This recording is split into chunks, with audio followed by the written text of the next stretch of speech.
the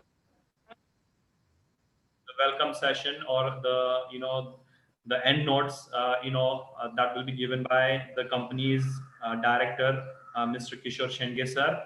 So here, me and Chirag Kaur, we are an invited guest for this session. And then, though we are actually having this session live, but what we are planning to do is we are actually planning to maintain a Google Classroom. Okay, so we are going to share you the link to join a Google Classroom. So inside that Google Classroom, once you have joined it, then there we will be sharing all the session content like the PPTs, the presentation slides, as well as we will be sharing the feedback, the link for the feedback. And if you have any questions, you can write in that Google Classroom, and then the answers will be given to you in the Google Classroom. And so even if you want to interact with the participants, other participants, as well as with the speakers, you can do all that in the Google Classroom.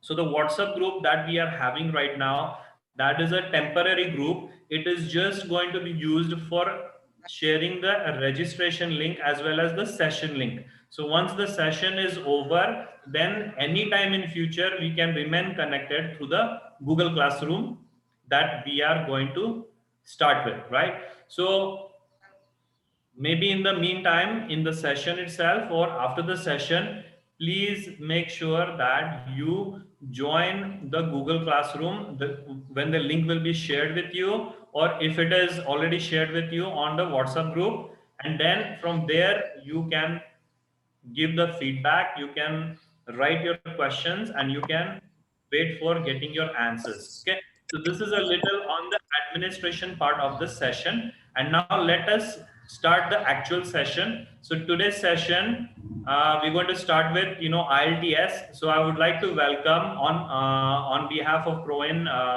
4.0, I would like to welcome Mr. Chirag Kaur sir, who is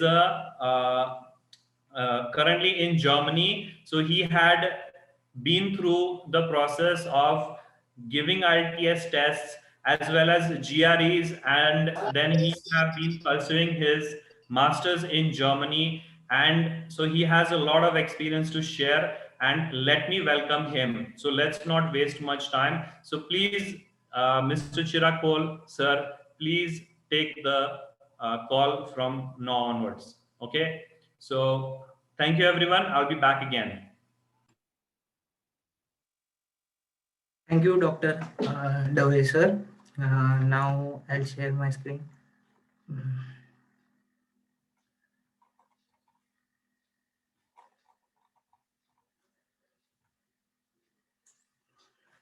Okay. Hello and welcome, everyone. First of all, thank you. I would like to thank to Pro in 4.0 for inviting me as a guest for a lecture how to want to prepare for IELTS. And I would like to ask one question. Am I audible to you all? Please, someone reply me. Am I audible to you all? Yes, yes. Okay. So now, without wasting time, I will just start the IELTS lecture. So welcome to the live webinar, everyone. And on behalf of Pro in 4.0, thank you, Kishore sir, for inviting me for this lecture. So what is we are going to see all these overviews and contents about the IELTS, about its module, about the organization and the results and test formats about the IELTS. So what is IELTS?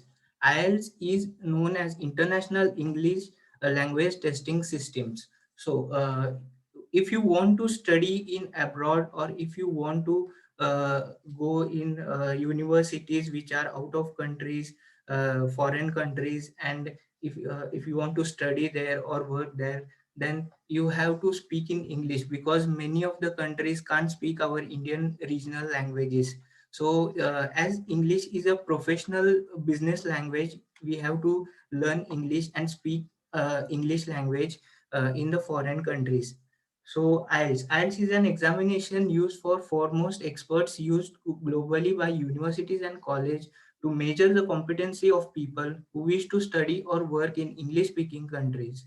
So many of the countries such as Canada, Australia, New Zealand, and European countries like Germany, Italy, Spain, wherever you wish to study abroad of in foreign countries, you have to give this exam, which is known as IELTS exam.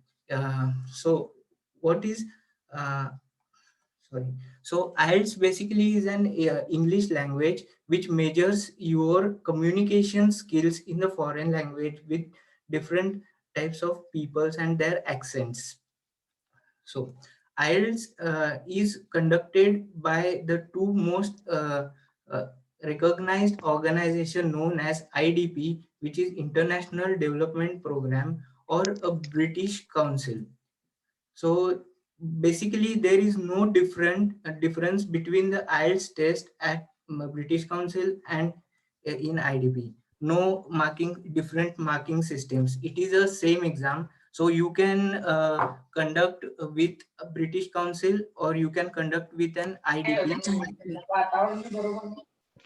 So basically, what is the IELTS test? IELTS test is all about your skills, which are listening, reading, writing, and speaking. So in this IELTS, there are two modules, which is known as academic module and general training module. General training is used for those who are going to work or any another reason in the foreign countries, which we are not going to cover in this part. But in this we are going to cover an academic part, those who wish to go for a studies, higher studies in the foreign countries. So now moving forward, I will just give the brief introduction further in the further slides. So moving further, the marking criteria of the IDP or a British Council both follows the same marking criteria. So basically, there is no difference between these two organizations, those who conducts IELTS exam. So you can basically register with IDP or British Council, that doesn't matter at all.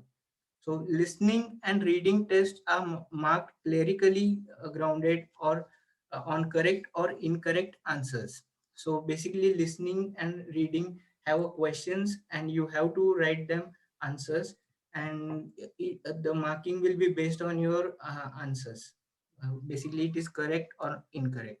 So writing is marked by task achievement, response, or cohesion and coherence. Basically it should be logical, the given task should be achieved, and lexical resource means a wide range of vocabulary and grammar range and accuracy. Basically for this exam you have to focus on the vocabularies more and more. You have to learn more and more vocabularies and a grammar range. Speaking is measured by your fluency and coherence, and also a logical continuation of a sentences, and grammar and pronunciation. So basically these are the four skill sets which we have to develop with ourselves and give the IELTS exam. So how the IELTS exam results are displayed. So basically it is in a band score, and from 1 to 9. 1 is a non-user, which the person who gets one band is not able to communicate in English at all. But don't worry at all, we never get a one band score. And like basically nine, those who gets a 9 band, he is an expert user, he or she is an expert user. But we know that the English language has an levels such as A1, A2, B1, B2, and C1, C2. So basically C2 is a 9, which is an expert user, and A1 means a very basic level, who only can introduce or communicate very uh, basic in the English level. So for the universities and colleges to enter in the foreign countries, basic criteria of the universities is minimum 6.5 band. So you have to get a 6.5 band minimum, and I will just guide you with some points how to gain minimum 6.5 or more.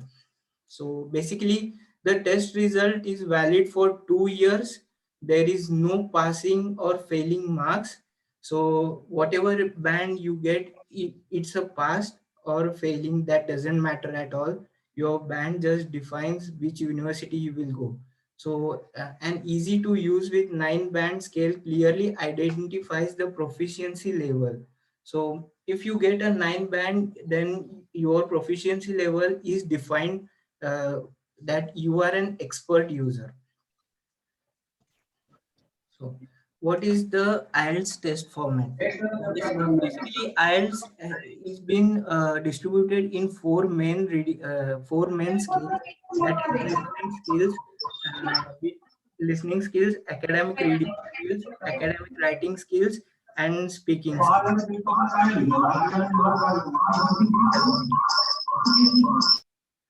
May I request you to please mute your microphones, please? Okay. So now, moving towards the listening part, I will give you a brief introduction. How does the IELTS exam Uh, works. So, listening test will be a recorded audio which may be in different types of accent, like British accent, like US accent, like German accent, or an Australian accent. So basically, there will be an recorded video of audio of 30 to 35 minutes, and it is a same test for general and academic.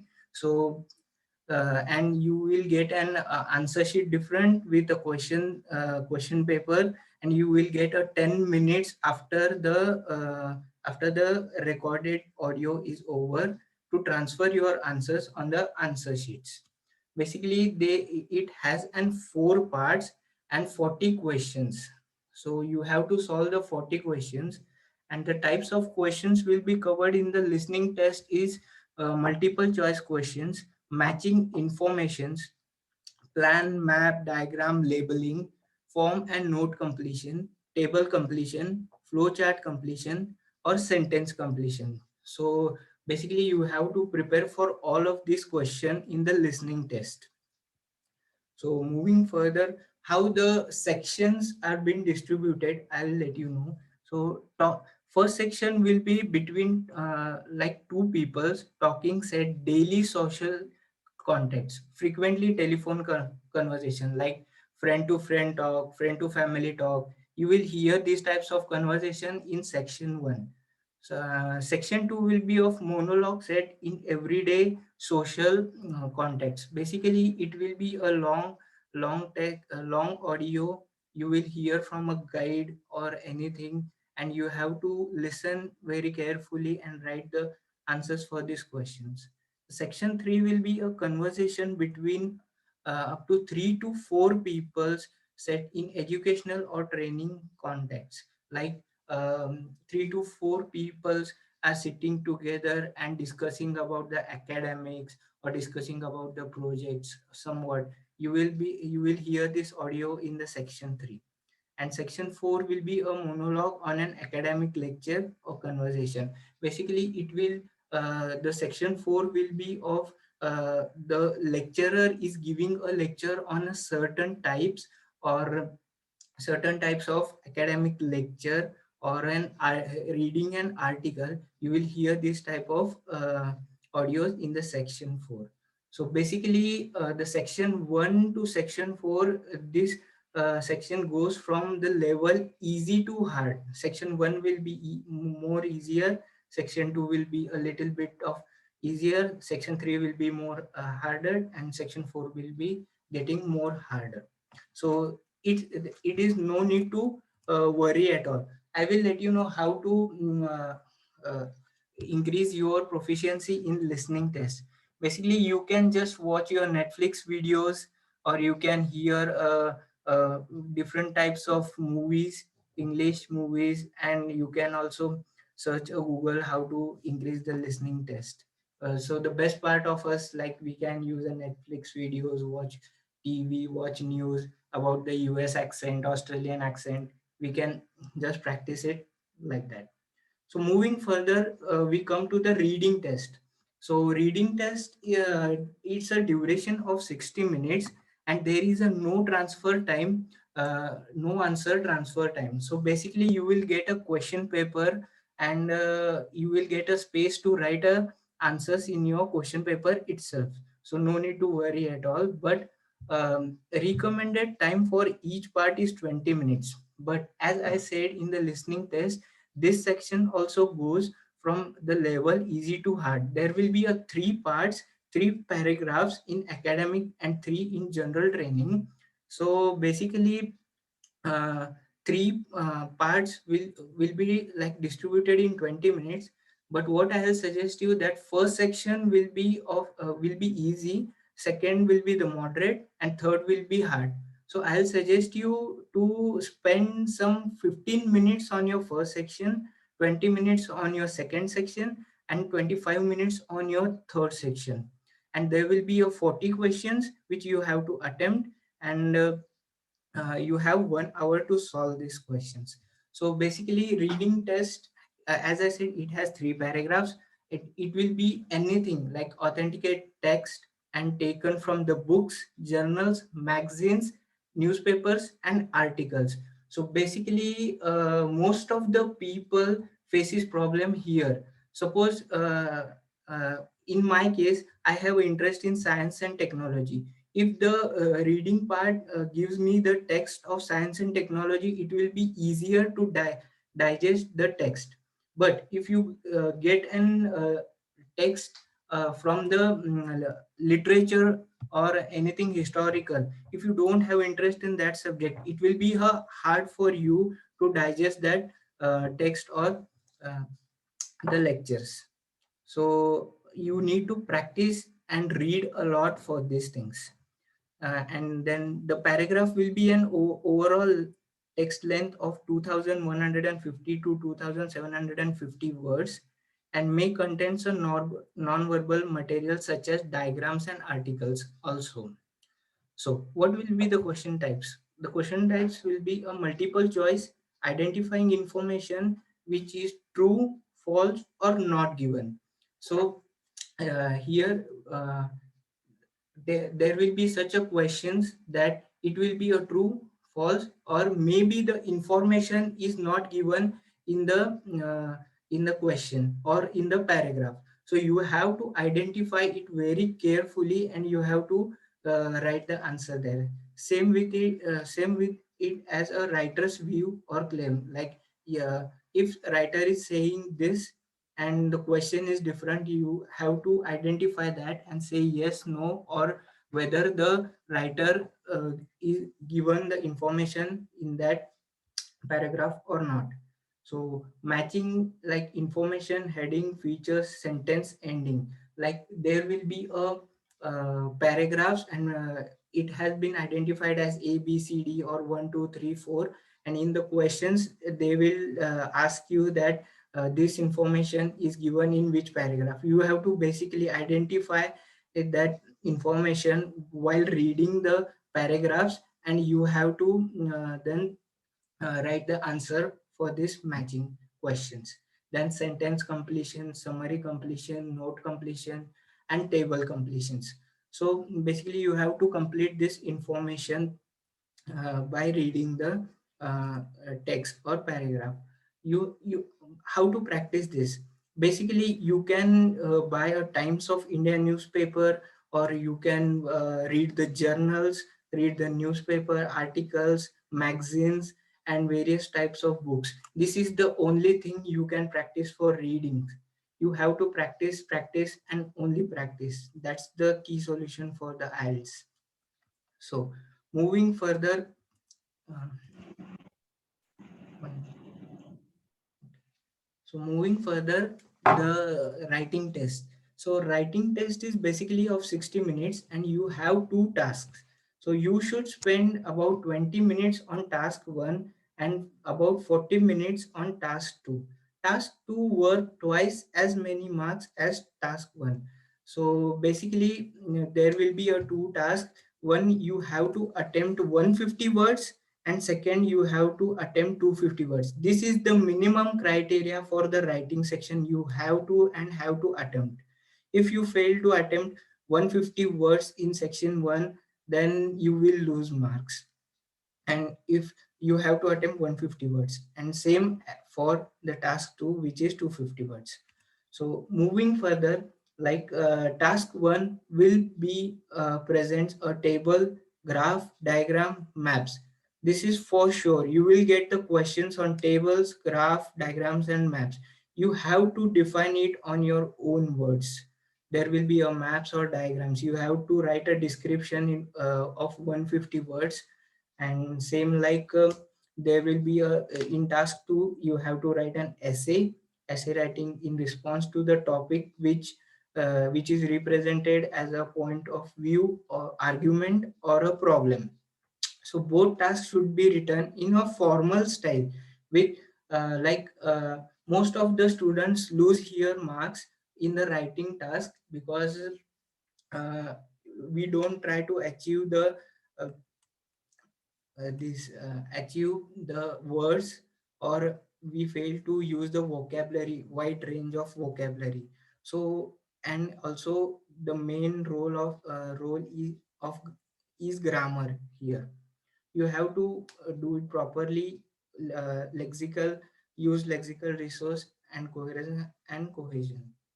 So now moving further, speaking test. Speaking test is basically of 15 minutes. So it is not included with listening, writing and reading on the same day. Speaking test will be on the another day which they will inform you, and it will be a face to face interview with an examiner. The speaking test is recorded all the time, and there will be a three parts. So part one will be of 4 to 5 minutes of introduction about yourself. I will tell you the topics further. And part two will be a 2 to 3 minutes of different types of topics, clue cards. And part three will be a discussion on that clue card. So, speaking test part one, introduction. So timing will be of 4 to 5 minutes questions, about 12 questions. So basically, it depends upon the speaker or interviewer who is going to interact with you.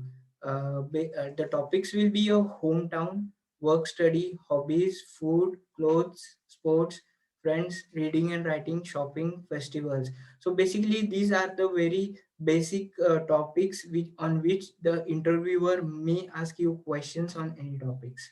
So you have to be prepared with all these topics with the basics questions and answers. So moving further, the part two topics may be like birthdays, childhood, computers, daily routine, music, neighborhood, then newspaper, pets, TV, transport, weather, flower, art, or internet. It may These are the basic topics which you have to prepare. We can't go directly like, oh, birthday. So you can't just go and speak on the birthday directly. You have to be prepared. You have to prepare your sentences grammatically correct. You have to use the wide range of vocabularies, and you have to prepare, and then you have to speak. So basically, most important thing, it should be a logical. Whatever you say to the interviewer, it should be logical. So now the part two. The part two is a long part, basically of 3 to 4 minutes. Candidate is provided with a task card, which is known as a clue card, and you will get a various types of topics. So for like I got an topic of motivation when I gave the Ielts exam. So I got a clue card of motivation. So they have given me a 1 minute to prepare. They have given me the notes, pencil, pen, everything in the interview room, and they told me to prepare using these notes also. So you are allowed to write the notes if they provided you, and you can prepare it yourself with 1 minute or 2 minutes. Basically 1 minute, but depends upon the interview. Then candidates have to talk for 1 to 2 minutes. Basically you have given 2 minutes, so you can speak till 1 minute, or if you don't remember anything, or if your preparation is not well till 2 minutes, you can stop to 1 or 1.5 minute. But basically you have to achieve the time, and complete it with, as I said before, with your logical sentences and vocabulary. Examiner then ask the candidate one to two questions on the same topic. So moving further, the speaking test part 3, there will be a two-way discussion, the 4 to 5 minutes theme related to a part two topics. As I mentioned earlier, examiner asks further question related to topic on part two. Suppose if I have got a topic of a motivation or inspiration or anything, you have given a 2 minutes of lecture, then the interviewer will ask you, so what exactly happened, what how did you feel after you get motivated, so what did you do after that. So basically interviewer will ask you these types of questions related to the part 2 topic which you have got. Okay, so these questions can give candidate an opportunity to discuss more issues and ideas. So basically, as I told before, it should be a fluent and coherence, because there are 25% of score on your fluency and coherence. Lexical resource, which is vocabulary, you have to study a vocabulary and speak in front of the interviewer, which also gets a 25% of score. Grammatically range and accuracy, which has a score of 25%, and pronunciation, which is of 25% score. So pronunciation, and you have to be like a real, don't try to go and speak with German accent. Basically the interview will speak with you in a British accent, or maybe a different type of accent, but we have to be just real. We don't need to we don't need to copy any accent or anything. So this was the basic IELTS exam and the test. Also, like basic information about the IELTS.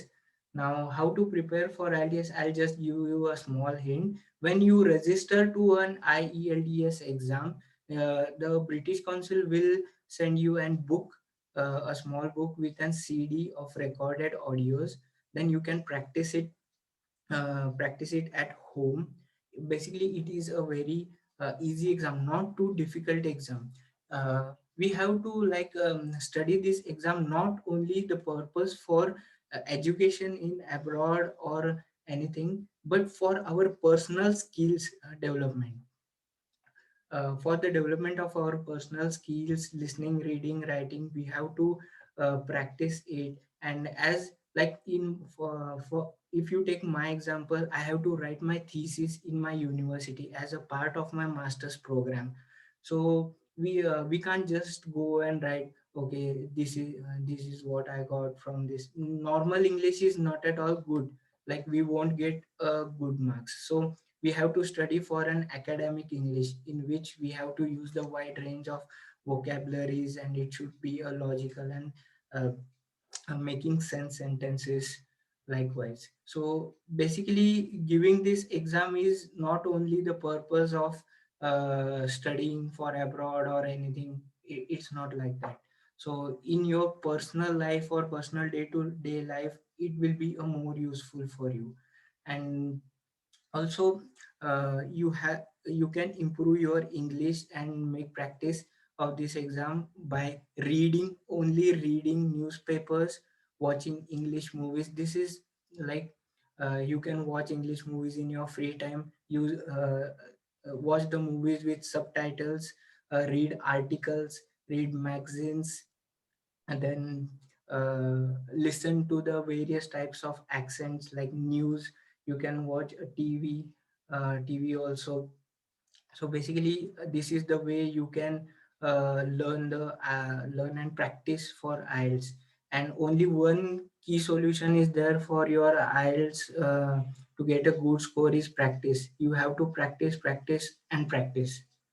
That is the only key you will get success in your IELTS exam. So basically, this was a small introduction of the IELTS exam.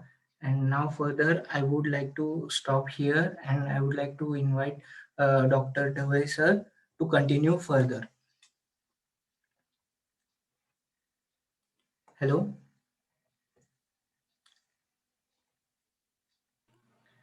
Yes.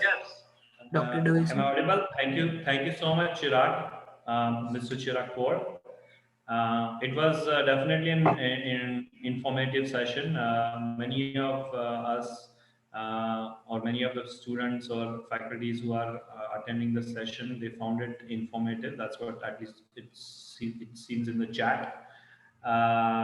There is actually a message from Divya Rani, ma'am, from Roshan Kumar, from Harshada Patil, ma'am, and Roshan Kumar, sir. So they really appreciated your session. I mean, your talk, and for me too, it was very straightforward. The slides were very informative. So exactly pinpoint what information needs to be there. It seems to be there, very helpful.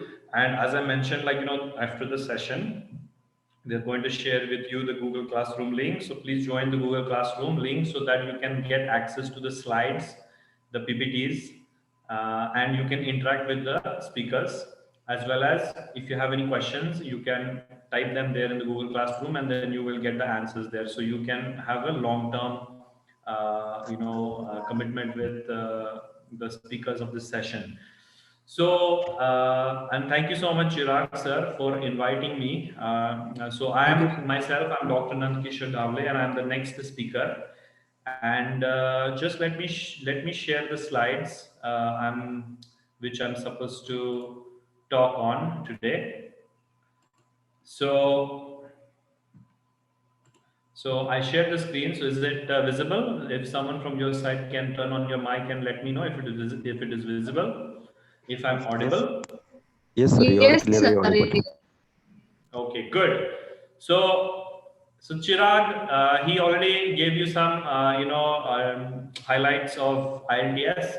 So I actually come in contact with many people, potential people who are interested to go abroad to study, and they always actually they ask me about ILTS exam, and since I don't have much time, so I wanted to arrange this session so that those who are interested in that, they can get their answers to all those questions, as well as they can interact with Chirag Sir for their future queries through the Google Classroom, right?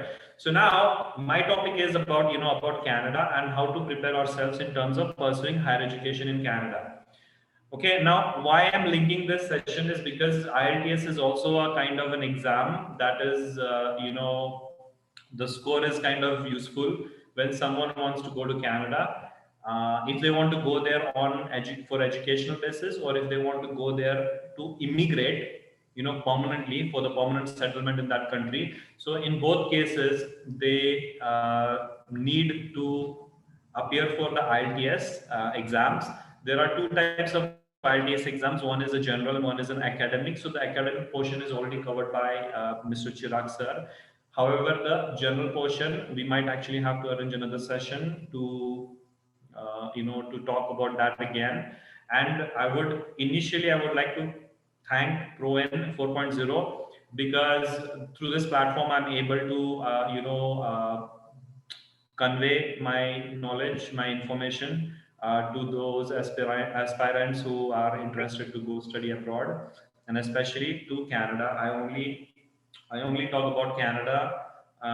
There are many countries in this world, and there are developed countries, there are underdeveloped countries, there are developing countries. So me, I'm more related to India and Canada. So that's how I just limit myself with Canada and India. Okay, so why I'm talking about it, because I think I qualify. So I'm a speaker for today's second session, and I have a personal website which is actually shared on the Google Sites platform. You type my name, Nandkishore Dawale, like Nandkishore is spelled Nandkishore.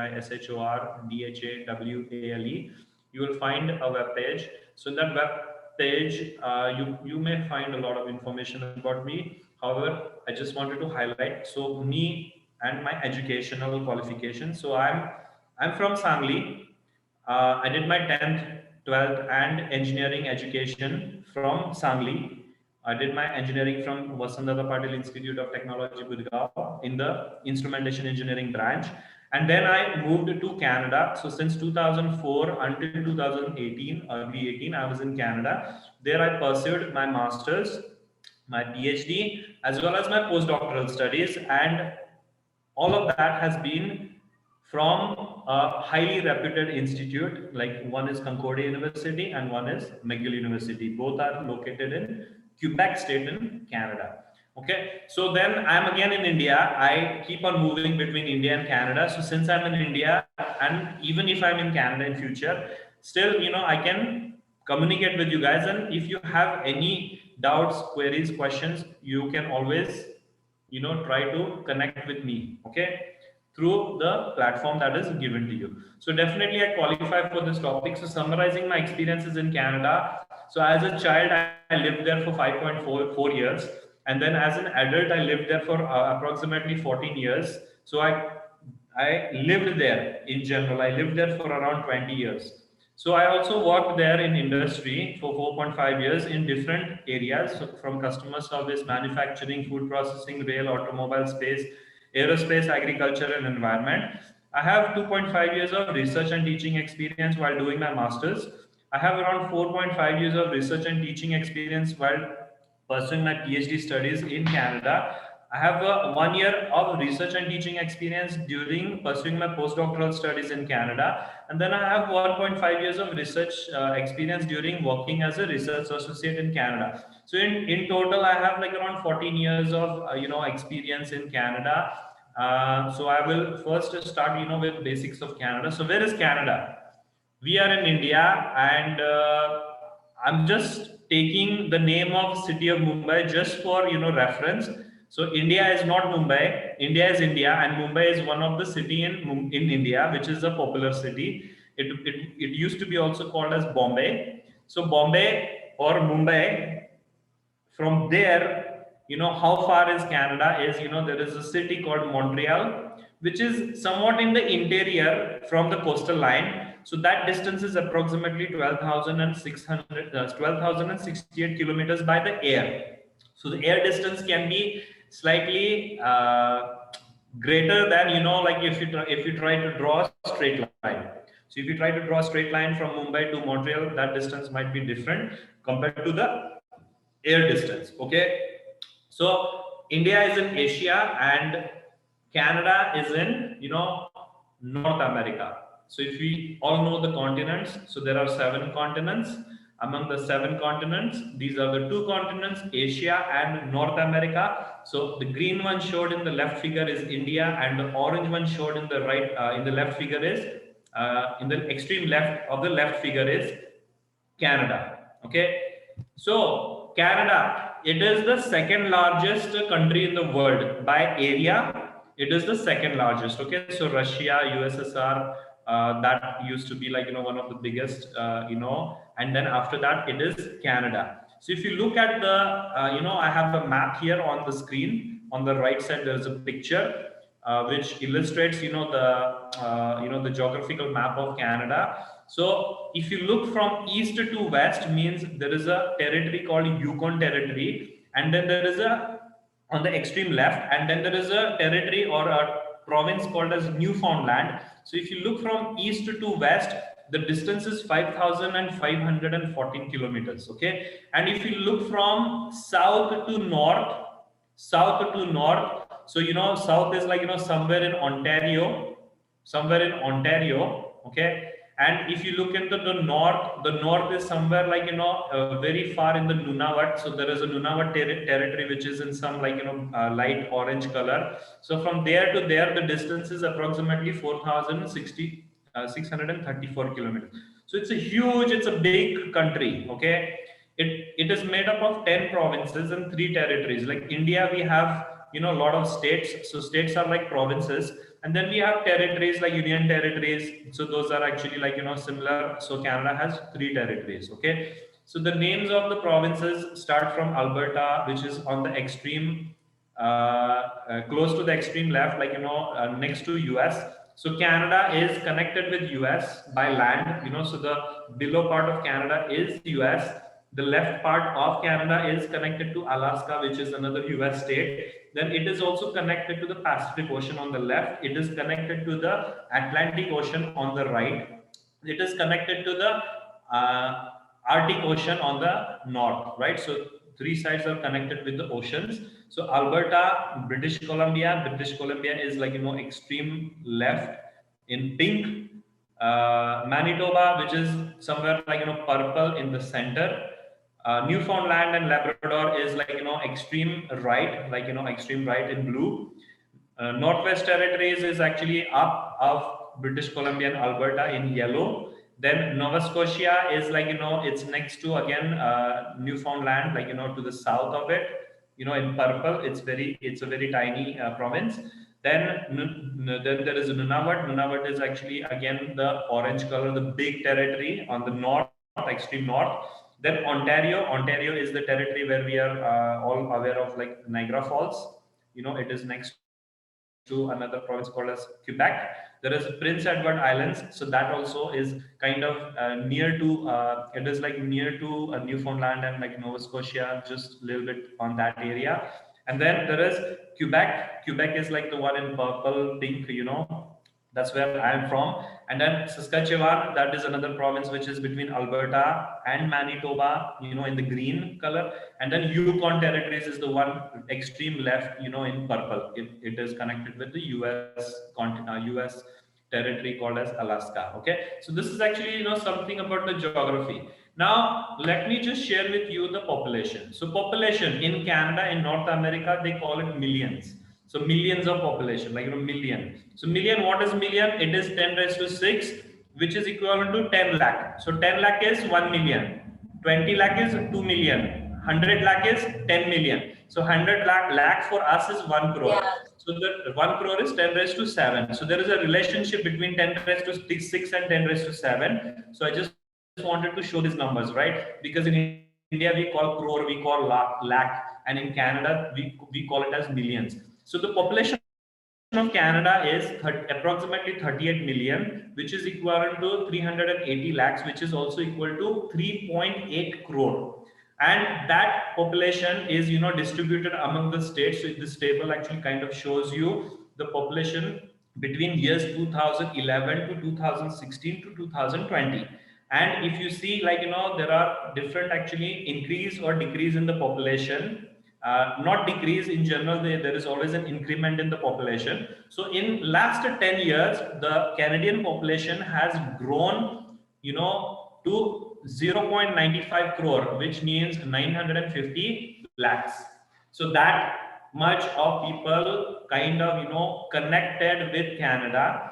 It is not exactly that it was only because of immigration. There are a lot of people there, so people get born there. So there is also, like, people who are born in Canada. But the growth rate, that's what it shows. Like, so 1 crore of people actually, like, were risen from the last 10 years.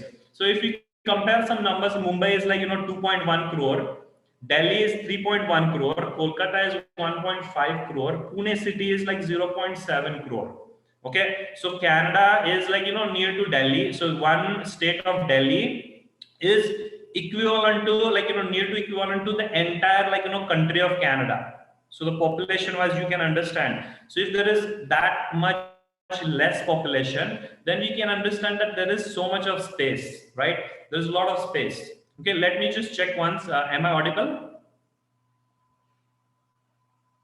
Yes, sir. Yes, sir. Okay. Yes, sir. So here I want to share with you, like, the kind of the map of Canada. So on the right side, what we have is again Canada connected to US, connected with the Atlantic, Pacific, and the Arctic Ocean, right? So if you see the map here, there is the color which is like, more or less blue and green on the right side. And then, the other side of the color is like, brown or like, kind of like chocolatey color. Okay. Like in faint, like, in the light form. It's not in the dark form, right? So what that means is, like, there is a lot of water and then there is a lot of greenery, right? So water and greenery. Now I wanted to mention that Canada has a coastal line, means the land that connects to the oceans or the lakes. Technically the oceans. So if you look at the distance, is approximately 243 100,000 means 2,43,000 kilometers. That's a huge distance.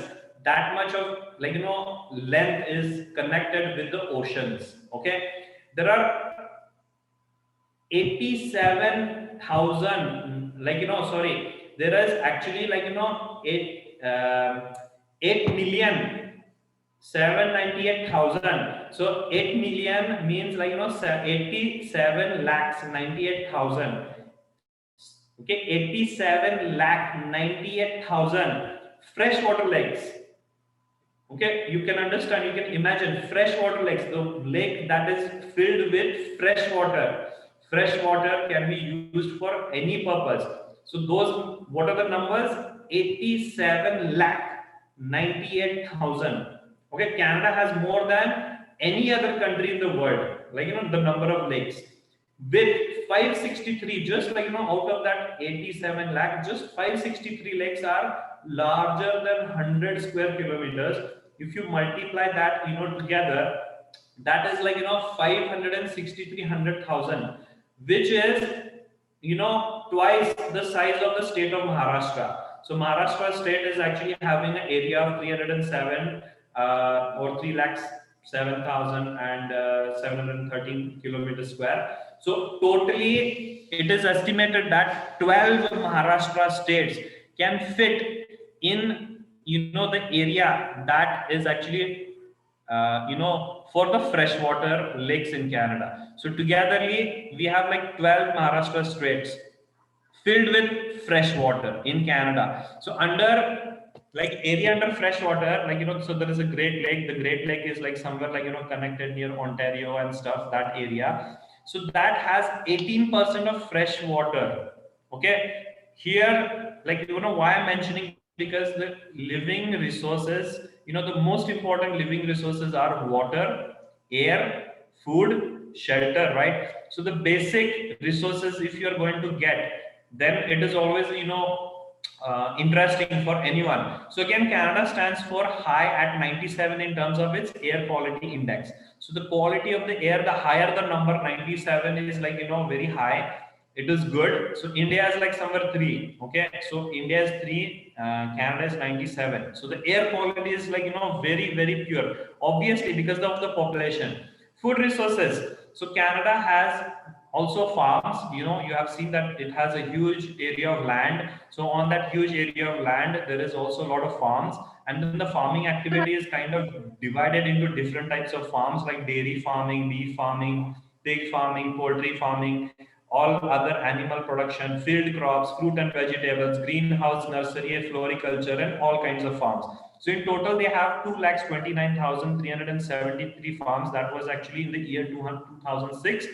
And they produce almost everything that is being consumed by omnivorous and carnivorous kind of people, right? So people are omnivorous or carnivorous, means you can eat plants and vegetables, and you can also eat animals. So those are different people who eat animals, versus those are different people who eat only plant-based food items. So food, there is huge availability of food, there is a greater quality of air, and then there is a huge actually area covered by fresh water. They actually have pipelines traveling from US to Canada, or from Canada to European countries, and they are planning to supply water. Means instead of supplying oil and petrol, they are supplying water, fresh water, which is very important, right? So in terms of now quality of life, so Canada has a free education system, primary, secondary, college, diploma, university, everything is free, but university education is paid, but relatively affordable compared to other developed countries. There are many developed countries in the world, and Canada has the lowest university fees for education. Healthcare is free for age groups between 0 to 18 to 6, and then 65 and above. And then for the remaining, it is marginally free depending on the income level, and it is reviewed on yearly basis.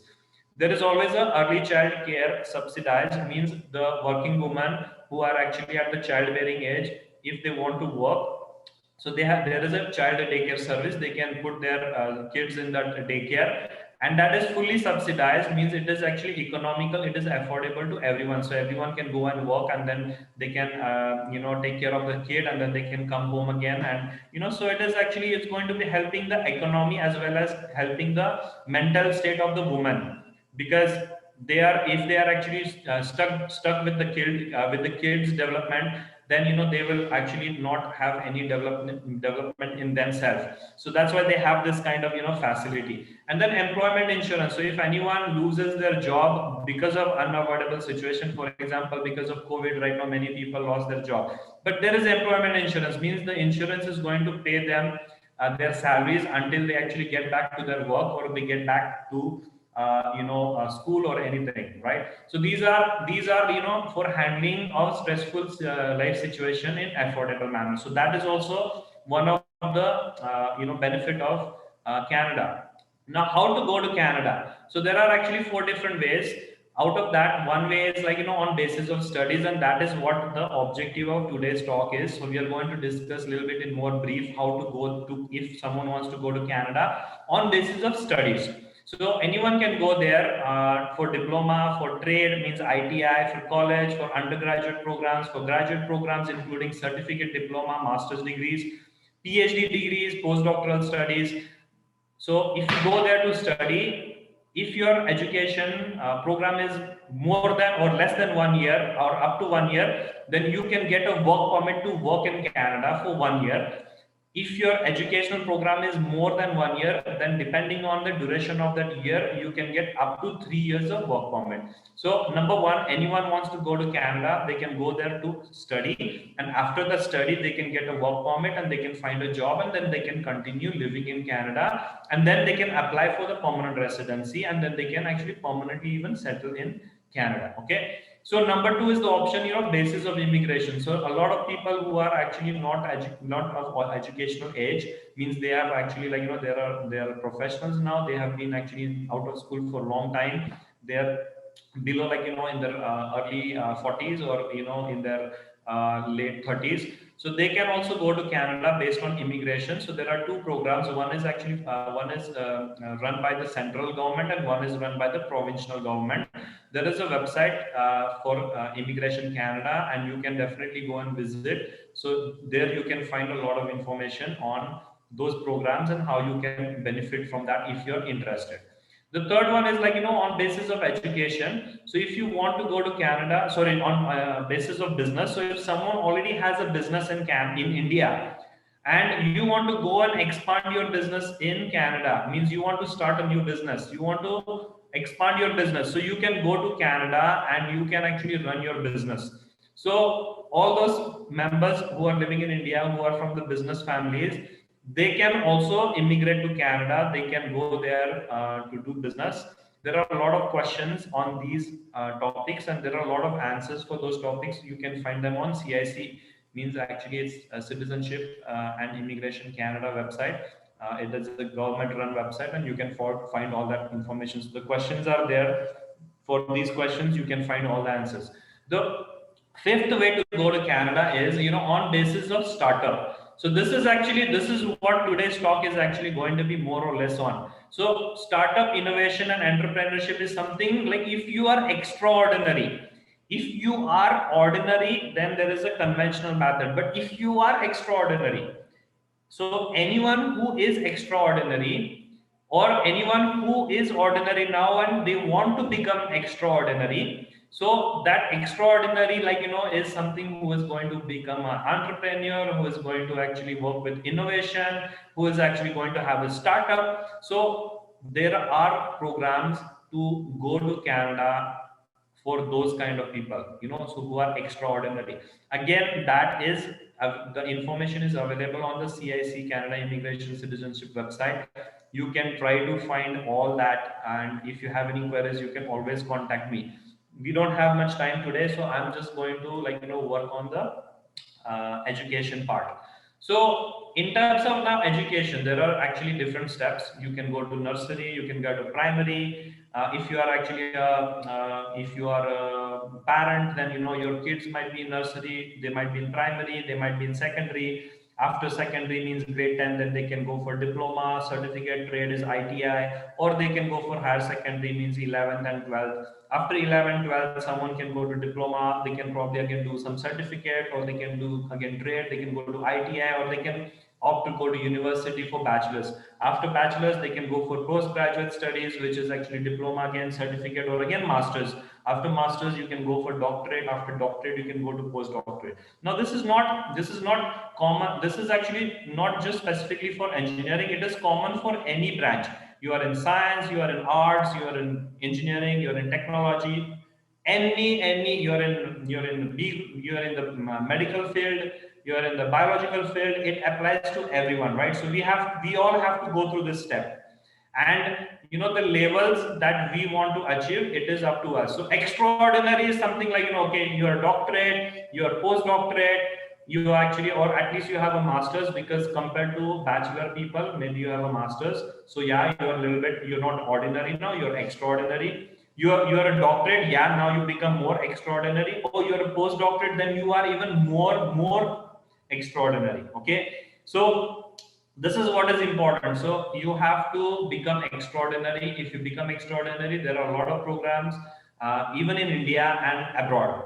Okay, so for example, if you become extraordinary, then here are the education levels. So someone actually has just a higher, less than a high school diploma, the unemployment rate is 5.5%, means the chance for that person for getting a job versus not getting a job can be 5.5%. And their salaries also will be like, lesser compared to someone who has a professional degree or a doctoral degree. The employment rate is very less, means there is a greater chance that that person will always be employed, and even the weekly salary is going to be 3 to 4 times higher than someone who has just a less than a high school diploma. So that is actually the advantage. So we have to educate our kids, plus we have to educate ourselves, and we have to try to become extraordinary. So that is very important, okay, especially in India as well these days and in abroad.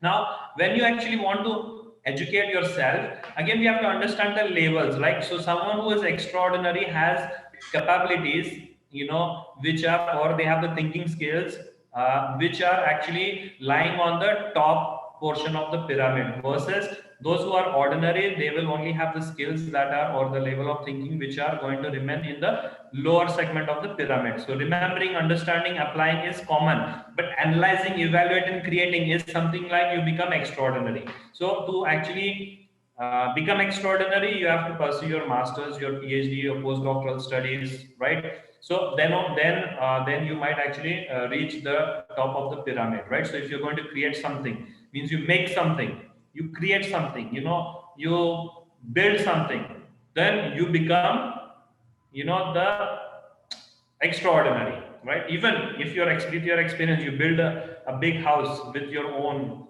skills, yes, then you are extraordinary, you're not a normal person. So when we are out of school, when we are out of college, we are just ordinary. But even in school, even in college, if we want to become extraordinary, then we should be actually having the capability of analyzing, evaluating, and creating. So this is very important. Okay, so now, to go to abroad, let's say you want to go to Canada, let's say you have a bachelor's degree. Okay, so now here I'm portraying that someone who wants to go to Canada, who has a bachelor degree, and he wants to go to pursue his masters. Okay, it can be in any field: pharma, medical, law, or even in engineering, or even in arts, humanities, science, political sciences, commerce, any area. So you have a bachelor's degree. Now when you have a bachelor's degree, you need to get good grades. So good grades means you have to be, that grades is going to define if you're ordinary or if you're extraordinary. Okay, so that is the filter: you're ordinary or you're extraordinary. Then your institute, if you are actually studying in an institute which is accredited, means there are accreditations in India like NAC, NBA, so depending on if it is engineering, or if it is actually like in architecture, then maybe it's like Council of Architecture. So there are different levels of accreditation, university accreditation, or UGC accreditation, or some other ways of accreditation. So the institute, is it accredited? NBA is the most important one because it is kind of a national, it's beyond the national, it is an international standard. So any institute program that is accredited by NBA, so if you are having a bachelor's degree, if you are having good grades, and if you had your bachelor degree from an accredited institute with NBA, then good. Like, that person is like, near to extraordinary. Then they have to write their test for English or other foreign languages. Like, you want to go to France, you have to actually prepare for French.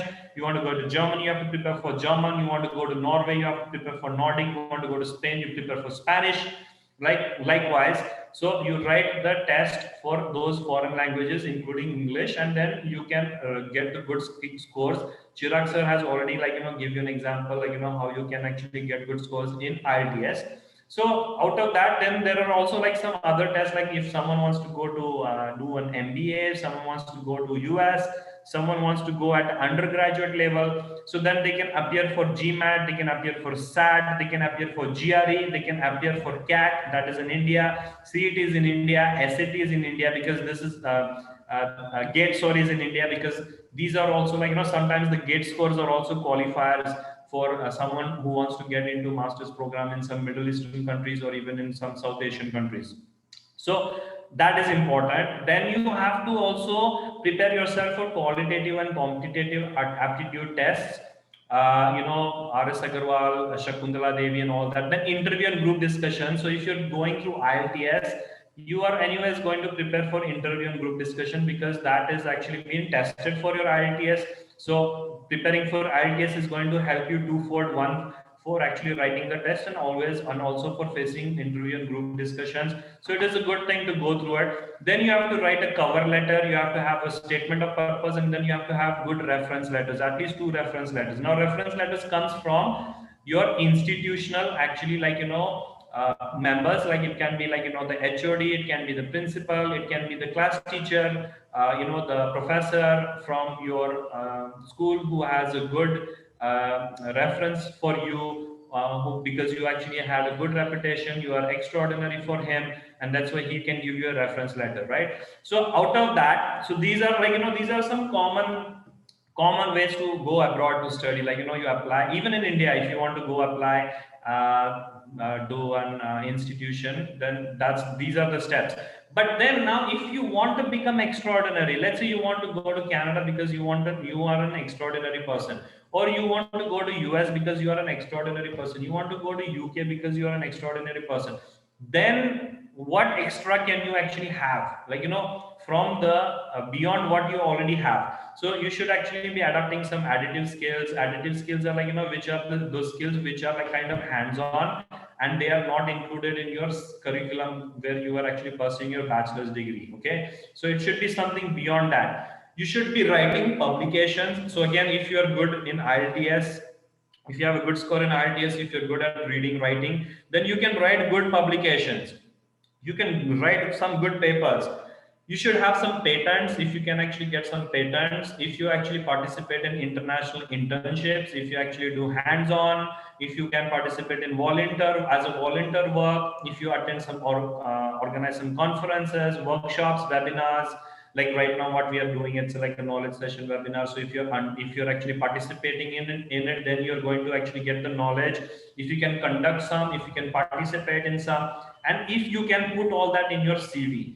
So this right corner, actually, rectangle, is going to make you extraordinary. If you have all of those, or at least some of those, that can be reported in your curriculum vitae or your resume, whatever we call it. And then what you can do is, you don't need to actually apply through the conventional method of actually like just going as everyone goes, apply at so many universities, and then you pay the application fees, and then they will actually shortlist your application, and then they will decide if they want to accept or reject. No, you don't do that. If you are having this extraordinary, actually, qualifications, then you just write some email to the professors who are actually conducting research, and they will recommend you. So I have actually helped so many people till date who are extraordinary to get into universities even without applying formally, just informally. If you can do that, yes, you can do that. Now let's say, for example, I have a website, personal website. Again, I mentioned Nandkishore Davle, Google sites, whatever, you can type on Google. And then there is a section, foreign education services, immigrant to Canada, option one, like again, like basis on education. So number one, first you have to give IELTS for sure. And then what you do, there is a template. I have a template. You can write to me to get the template. The template is how you make your CV, how you actually talk about your achievements, and how you write a letter, to a researcher in different institutes across the globe. And then if you use that, if you're extraordinary, then he or she will accept you. He can accept you for international internships, or he or she can again accept you as a grad student. Grad student means a PG student in master's, PhD, or whatever. Okay, so normally to do masters or PhD, the requirement is to write an excellent quality thesis and to have at least 1 to 3 good quality journal articles with an average impact. Okay, this is the outcome. This is the outcome that is expected from a master's and PhD student, and that is why you have to prepare for IELTS, because to write an excellent quality thesis and to write excellent quality journal articles, your English or the command on the English language has to be there. If you don't actually have that, then you will have difficulties, and then you will again have difficulties in becoming, getting your master's or PhD degree. Okay, so here I have another slide which kind of guides you. Let's say you're looking for a program. So there are many institutes in Canada. You can go on Wikipedia, you have a list of universities in Canada, and then you can find universities, you can find different programs. So for example, here at McGill University, there is a bioengineering or a food science department. At University of Gulf, there is a different department. In Concord University, there is School of Computer Science and industrial engineering. You can find it there. You can go to Ryerson University website. You can go to different websites. They have listed the programs, and then you can do some research. You have to do research, okay? Or you can connect with me and I can help you there.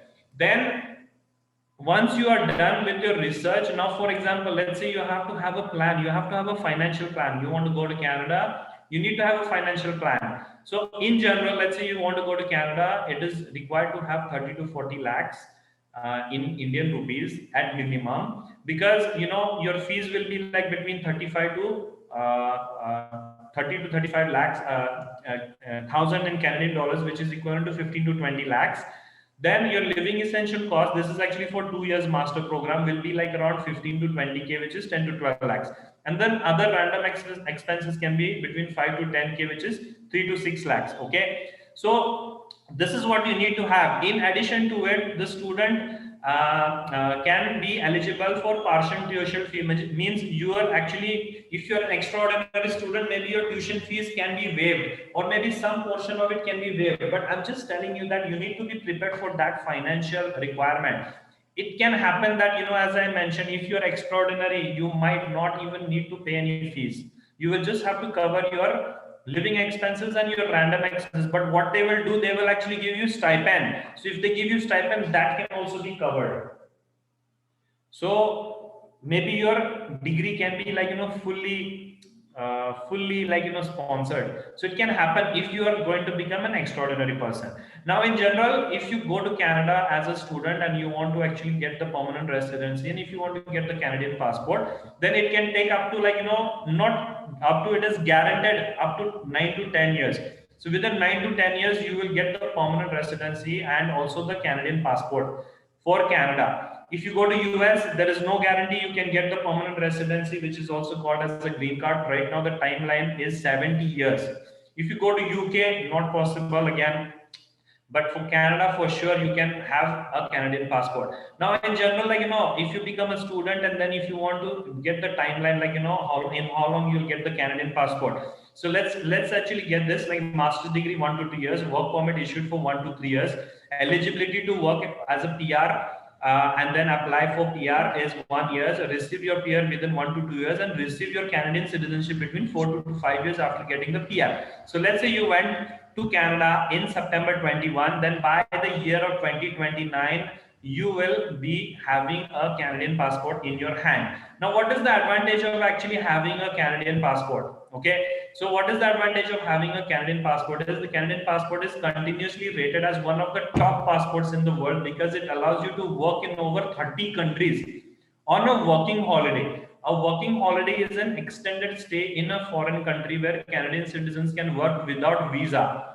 Okay, easy way to enter US for employment reasons because we have a trade NAFTA for Mexico, Canada, and USA. Easy way to enter in developed countries for employment reasons. As I mentioned, there are 30 countries where you can go on working holiday. Then you can also enhance your chance to apply for green card to permanently settle in the US if someone wants to go there. And Indian citizens can take Canadian passport when eligible, and they can apply for OCI. So for example, once you become OCI, overseas citizen of India, that is equivalent to a permanent visa document which you are entitled to all the benefits in India. So you don't lose your rights in India. You can have an OCI and you can always have a Canadian passport. Now, someone will ask me, like, oh, why should we go to Canada? We should be living in India, and we should actually contribute in our country. Yes, you can, but you can also contribute to the country even if you go outside. For example, the people who are Indian origins who are living outside, including OCIs,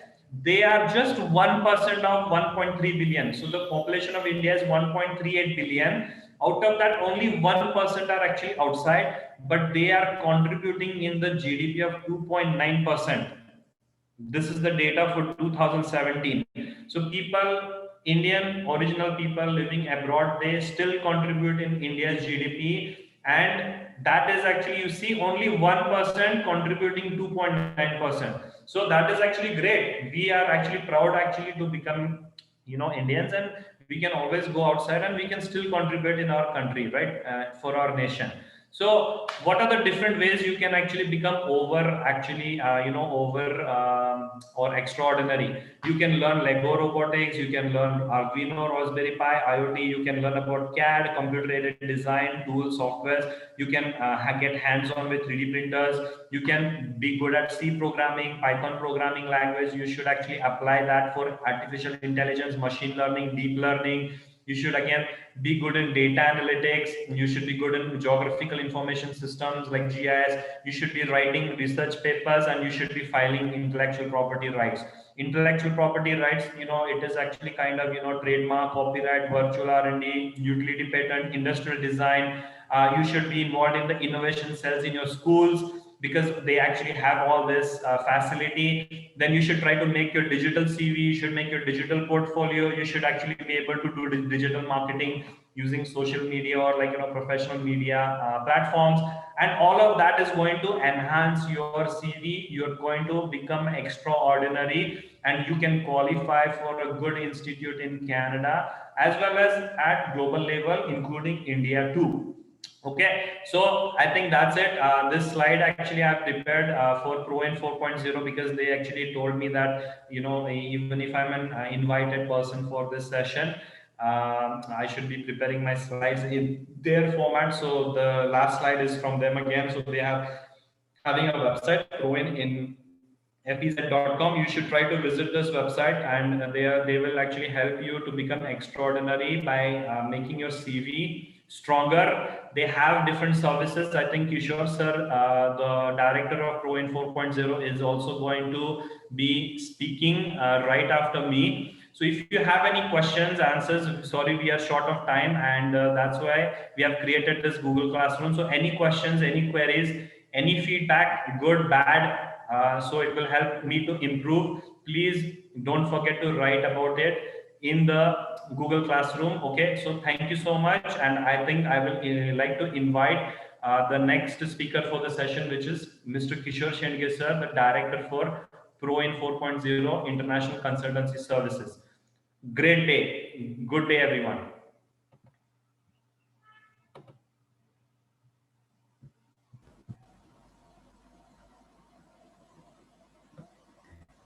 Good evening, all. Am I audible? Yes, sir, you are Shweta? clearly. Sir, you are Okay. audible. Yes, sir. Before Yes. Audible. Yes, yes, yes. Yeah, okay. Before we further move ahead, I just would like to ask Nankishore sir, is it possible? Can we take one or two questions from any of our audience? So I have received some questions on the WhatsApp, so it would be very helpful to interact with our participant. So is that okay, sir? Yes, actually, and no, because I actually have another session. I have to go somewhere shortly. I'm sorry. Maybe one or two question, and that's it. After Yes, that, yes, yes. then I Only have to one or leave. two questions only. The rest of other questions we will continue in our Google Classroom. Sure, sure. Yes, Let's discuss one or two questions. yes. Participants, I would like to invite you. Any one of you have any doubts or any questions? Please ask to Dr. Nankishore sir regarding basics of Canada and any information relating to higher education in Canada.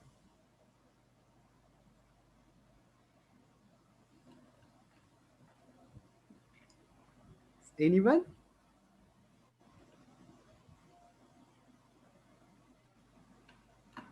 Okay, I think we can move ahead with our closing presentation and the final presentation, and then we will close the session.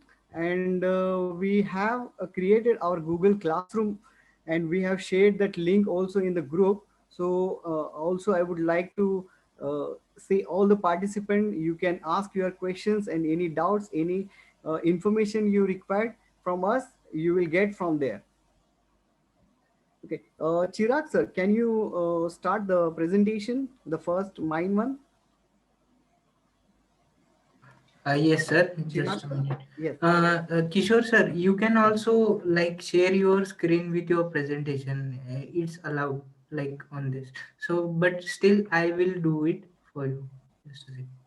Is it this one? Yes, yes, yes. Thank you. Yes. Okay. And just a minute. Okay, thank you, sir. Uh, yes. Okay, the first of all, I would like to thank you, our guest speaker, Mr. Chirag Kaul sir, and also I would like thank you to Dr. Nankishore Dhavre sir. Already they have given lots of valuable knowledge to all our participants, and the ways and the process of how to know the IELTS and how to crack that IELTS process, and also the basics of Canada and higher education opportunities in the Canada. So I'm really thankful to all of our guest speakers. And I would like to mention about the company. We are providing international consultancy services. We are a startup techno education company. We cater in various segments like intellectual property rights, abroad education guidance, additive skill trainings. Like Nankishore sir already mentioned in their presentation, we have lots of segments in the industry 4.0 related all the courses, so we can continue with various our services with the industry 4.0 revolution. Okay, next slide, sir.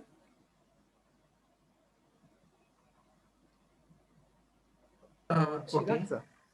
Sir, I, hello. yes, yes, yes, yes. Okay, okay. Thank you, sir. Sir, you can also control with your with Yes, I from am. your I am screen. trying, but I am facing some technical issues. I couldn't move Okay. further.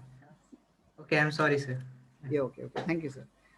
Participants, because of this technical issues, I would like to mention we have created this Zoom link from the Germany, and we are completely controlling from the Germany. So, little bit we are having technical glitches over there, and also I would mention here we are sorry for getting login issues at the starting. Some of our participants couldn't log in very fast and immediately, so I would like to apologize for that.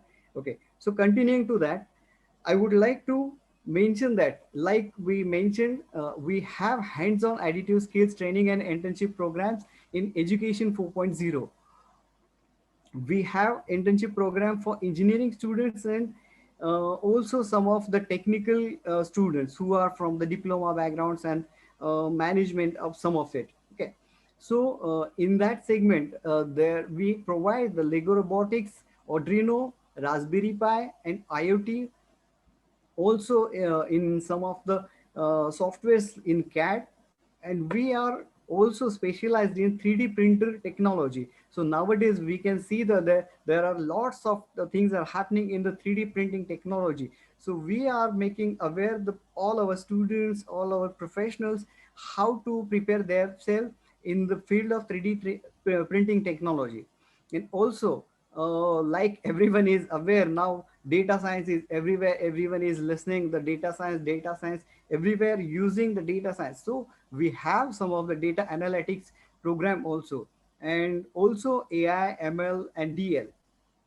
Like the Nankishore sir already mentioned, the Python programming, C programming, and the GIS applications also. So also I would like to mention especially here, so some of our participants are postgraduate and some of are also PhD. So we do also help in research papers. So some of who are appearing for the PhD and related to research papers. So we also provide the guidance for the research paper also. And as at the end of the IPR service, I would proudly say that we are into IPR segment with the expert knowledge more than the 6 or 7 years expert team, and we have a lots of segments in detail IPR services.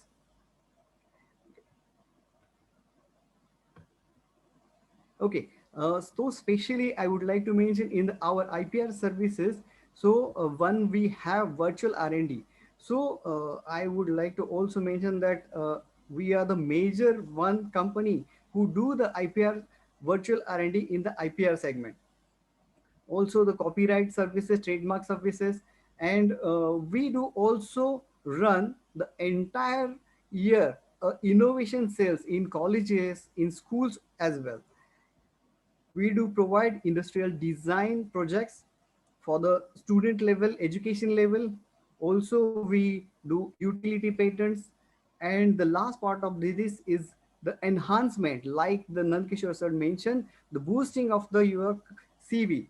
So how do you can do become a extraordinary? You can use your CV as a digital mode. Right now, with this pandemic situation, everyone is aware we are completely relied on this digital platform. No one is going outside. Everything is like everything is like completely stuck inside the home. So but we can have an opportunity, so we can use our CV with the digital platforms, with the digital portfolio. We help in also digital marketing. Okay, like I mentioned about our internship programs. So you can see on the screen we have various models in specialized in various subject lines.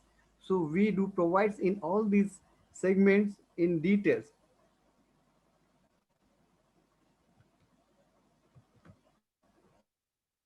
Okay, and finally, I would like to close this section with all of your thank you, and for your great patience and great time. I would like to mention here. Hello,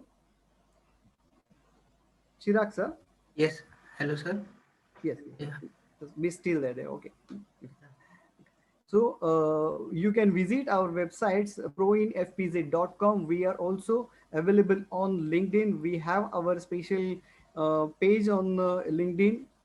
We are also on social media platform like so Facebook, and we have also our YouTube channel which is under development, and we are launching various our training programs in videos. So shortly we are also opening that channel again. So we are a great company, and I would like to thank you all of you for attending this session and valuable your time. And I pronounce this closure session will be closed. Thank you all.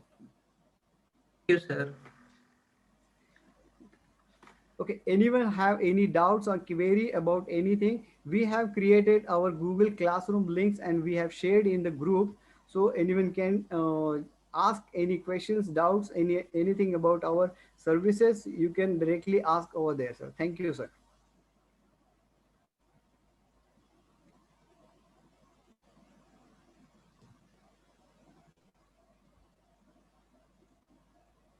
Chirag, sir. Yes. We can conclude the session, sir, with ending the meeting, sir. Thank you. Okay, thank you, sir. Should I? I'll close the meeting, sir. Yes, yes, yes. Please, sir. Thank you so much, sir. Thank you so much. Thank you.